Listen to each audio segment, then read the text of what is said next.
They say the dead don't speak. But let me tell you something, dear friend, that is a lie. The dead don't always rest in peace. Sometimes they stir up trouble. My grandfather, God rest his soul, was a quiet man, a respected deacon in our church. But when his will was read, he didn't just leave us money and property. Oh no, child. He left us a handwritten letter, a locked metal box, and one single, terrifying sentence that shattered our entire family tree. To the child of my secret son, I leave everything. Before I continue this story, I want to remind you to subscribe to this channel if you like interesting stories like this.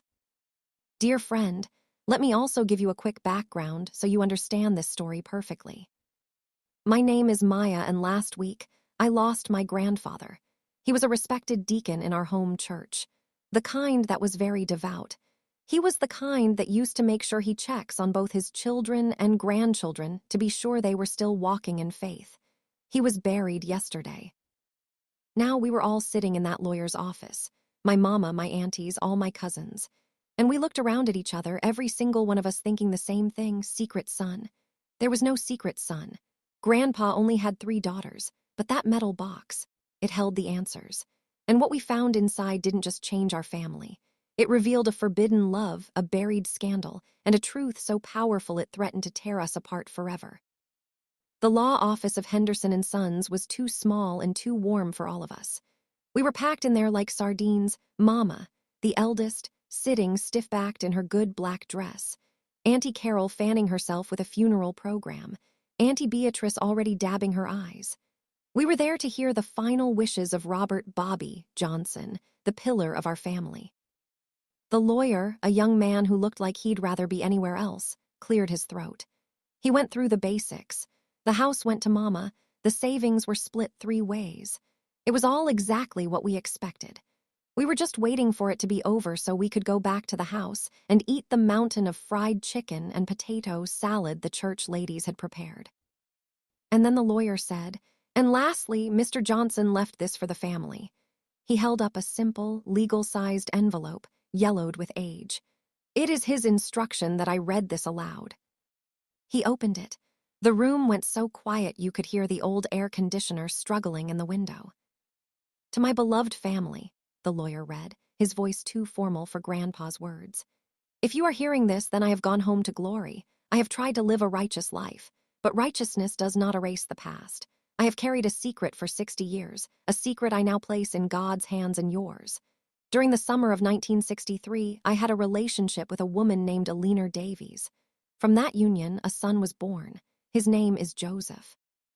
I have provided for him in private all his life, but in my death, I must do right by him in the open. Therefore, to my son, Joseph Davies, and his heirs, I leave the entirety of my investment portfolio and the property at 1414 Magnolia Lane." Let me tell you, the silence in that room didn't just break, it exploded. "What?" Auntie Carol shouted, standing up so fast her chair screeched back. "A son, Daddy had a son," Mama whispered, her face ashen like she'd seen a ghost. And in a way, she had. Auntie Beatrice just started crying great heaving sobs. All these years, all these lies. And me, I was the historian of the family, the one who kept all the photo albums, who knew all the stories. And in all my research, in all the tales my grandfather had told me, there was never, ever any mention of an Eleanor Davies or a summer of 1963.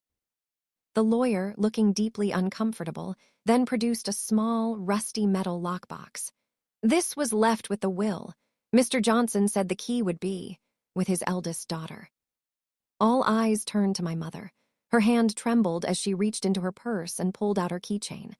Among her house keys and car key was a tiny, tarnished silver key she'd always said was for a diary she'd lost as a girl. With a shaking hand, she slid it into the lockbox. It fit perfectly. The inside of that box was a time capsule of a forbidden life. It wasn't filled with money or jewels. It was filled with paper ghosts. A faded black and white photo of my grandfather, young and handsome, with his arm around a beautiful, smiling woman with light skin and intelligent eyes. Eleanor. A birth certificate for Joseph Davies, born March 16, 1964. Father, Robert Johnson. Mother, Eleanor Davies. A stack of letters, tied with a faded ribbon, the paper so fragile it felt like it would crumble to dust. And a single, pressed magnolia flower. We took that box back to my mother's house, but the celebration was over. The air was thick with betrayal and confusion. The three sisters, who had always been so close, were now separated by a chasm of their father's secret. Who was this Joseph?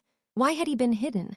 And why did he deserve the lion's share of the inheritance, the stocks and bonds Grandpa had worked his whole life to build? That night, while everyone else argued, I sat at the kitchen table with the box. I put on my white cotton gloves, the ones I use for handling old photos, and I carefully untied the ribbon on the letters. The first one began, "My dearest Ellie, every day I'm away from you feels like a year. This city job is a blessing, but you are my miracle." Grandpa had taken a factory job in Chicago for 2 years in the early 60s. That's what he'd always told us. But according to the letters, he hadn't been in Chicago.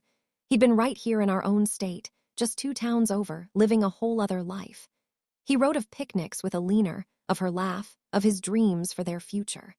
The letters were filled with a passion and a poetry I never knew my quiet, stoic grandfather possessed. The final letter was different. It was from Eleanor to him. The handwriting was elegant but frantic. "Robert, I am with child. My brother has found out. He says you are a married man. He says you have a baby girl back home. Is this true? Robert, please, for the love of God, tell me it isn't so." I dropped the letter like it had burned me. Married. Grandpa was already married to my grandmother when he met Eleanor. He had cheated. The deacon of the church, the man who taught us all about honesty and integrity, had lived a colossal lie. And that's when I found it, tucked into the seam of the box, a modern, folded piece of paper. It was a printout for a DNA testing kit, a receipt dated just 6 months before Grandpa died. The account was under his name. He hadn't just left us a secret. He had left us a trail of breadcrumbs, and he knew we would follow it. The DNA kit receipt was a bomb. Grandpa hadn't just passively kept this secret. He had been actively investigating it himself at the end of his life. Why? Did he want to find Joseph, or was he checking to see if we would? The family split into 2 camps. Team Truth, led by me and, surprisingly, my Auntie Carol, who was too angry to be anything but curious. And Team Denial, led by my mother, who wanted to bury the box, the will, and the memory of this Joseph forever. She couldn't bear the thought of her father's legacy being destroyed. "Let the past stay in the past," she begged me, her eyes pleading. "What good will this do?" But it was too late. The past was already here, rattling its chains in our present. Using my genealogy skills, I started digging. Eleanor Davies was harder to find than I expected. It was like she'd vanished after 1964. I searched census records, old phone books, everything. It was Auntie Carol, with her gossip network that was better than the FBI, who found the first real lead. "Davies," she said, snapping her fingers. "That was old man Henry Davies' girl. They lived over in Millwood. The family moved away suddenly, mid-60s. Scandal, people whispered. Nobody knew what." Millwood? That was the town from the postmarks on Grandpa's letters. We drove there the next day, me and Auntie Carol, feeling like detectives in a mystery novel. Millwood was a fatting town, but the local church was still the center of everything. We found the oldest deacon, a man named Mr. Abrams who had to be 90 years old, sitting on his porch shelling peas. When we mentioned Eleanor Davies, he got very quiet. "That was a sad business," he said, not looking at us. "Pretty girl, smart, got involved with a man from over yonder, a married man. When her family found out, they sent her away to have the baby. She came back a few months later without the child. She was never the same. She moved up north soon after, Detroit, I think." "Without the child?" I asked, my heart sinking. "What happened to the baby, to Joseph?" Mr. Abrams shook his head. "Given up, I suppose. That's what they did back then."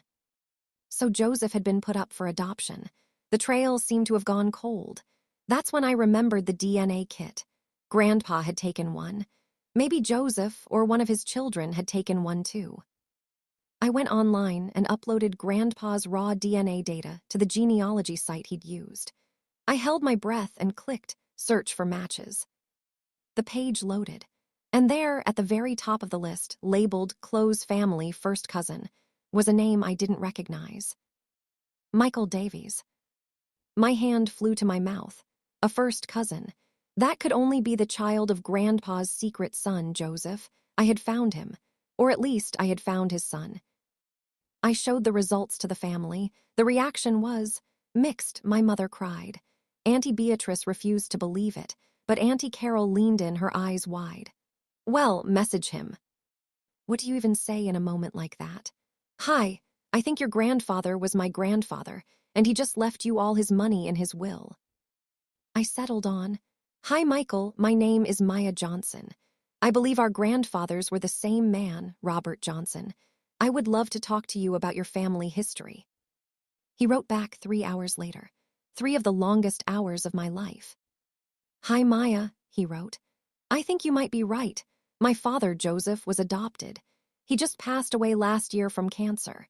He spent his whole life wanting to know who his biological parents were.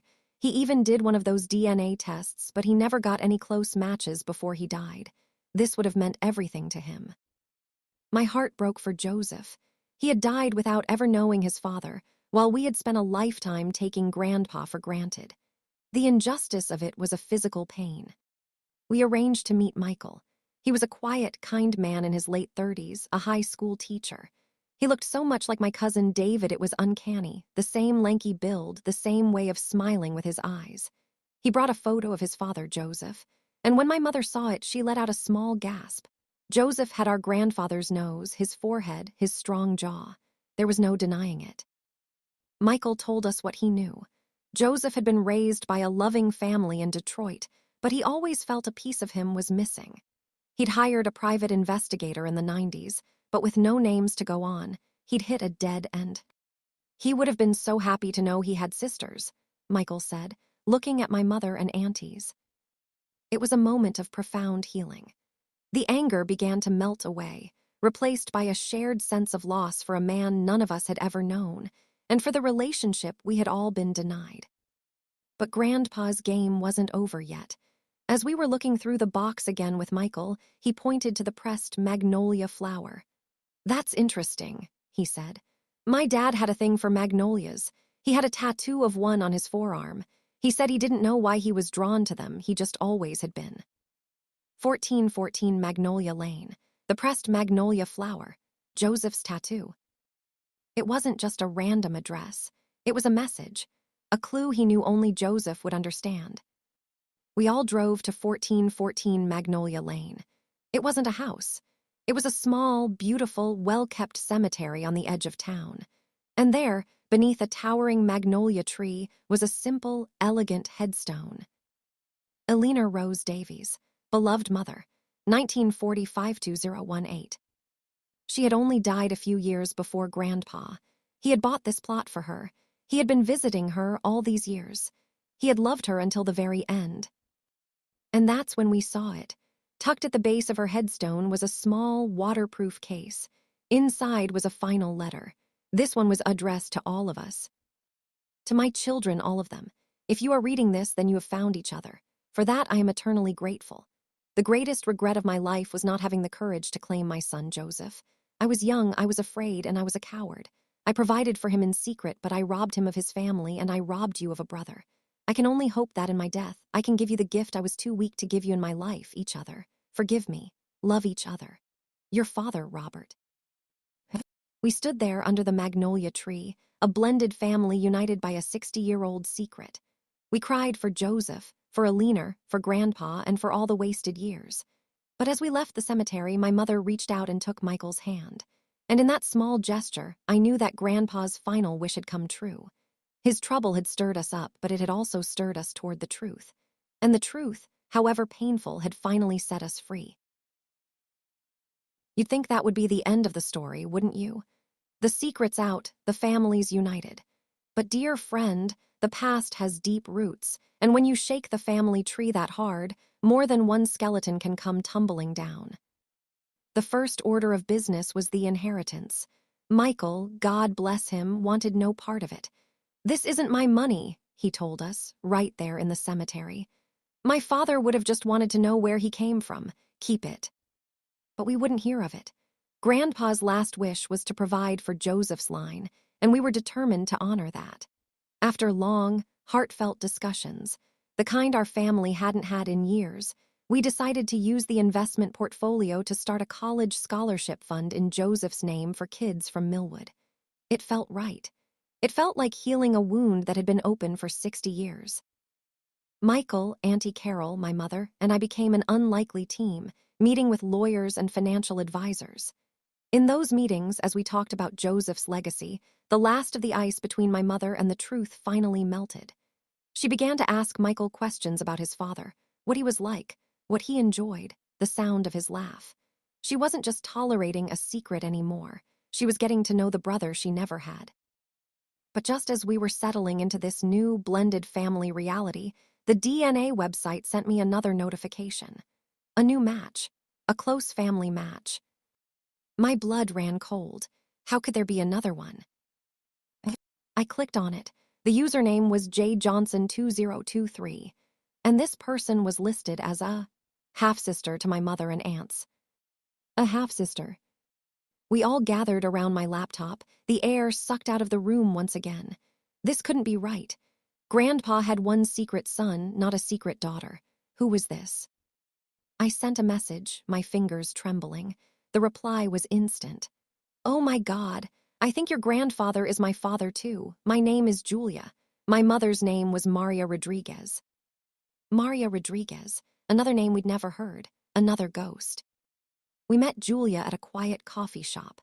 She was a vibrant woman in her 50s, a music teacher, with our grandfather's warm smile and our family's distinct widow's peak.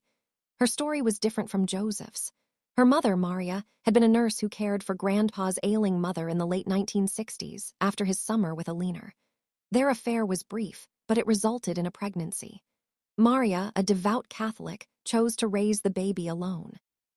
She never told Robert, fearing it would ruin his marriage and his reputation. Julia only found the truth after her mother's death, through old letters, which is what prompted her to take the DNA test. Learning about Julia was a second earthquake. Grandpa hadn't had one moment of weakness. He'd had a pattern of infidelity.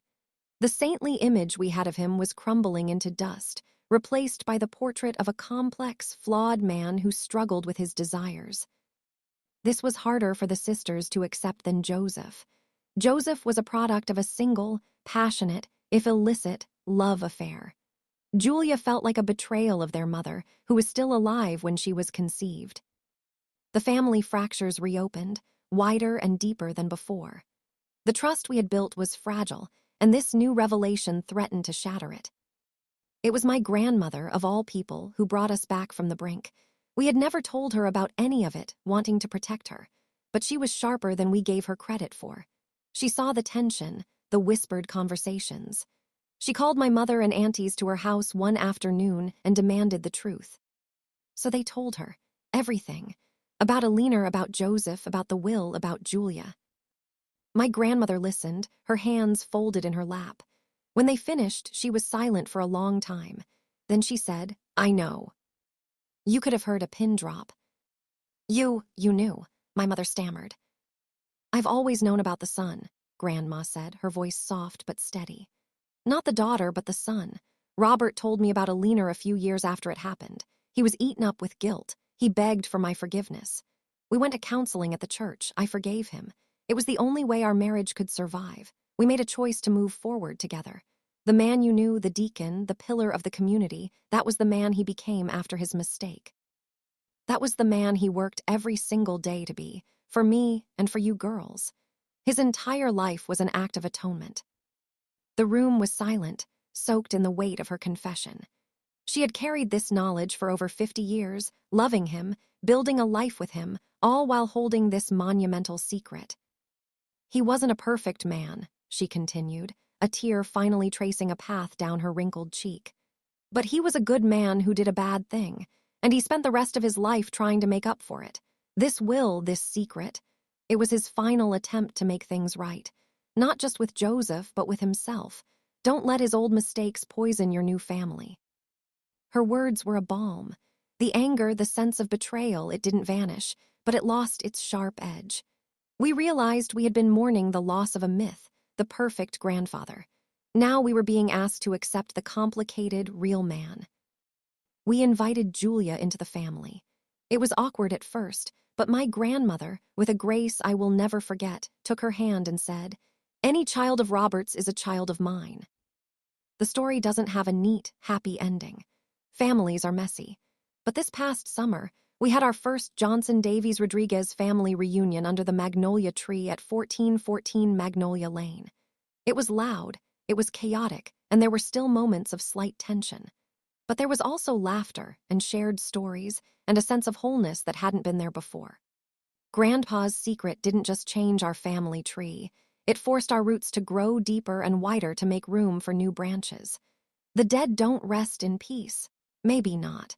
But sometimes, the trouble they stir up is exactly what the living need.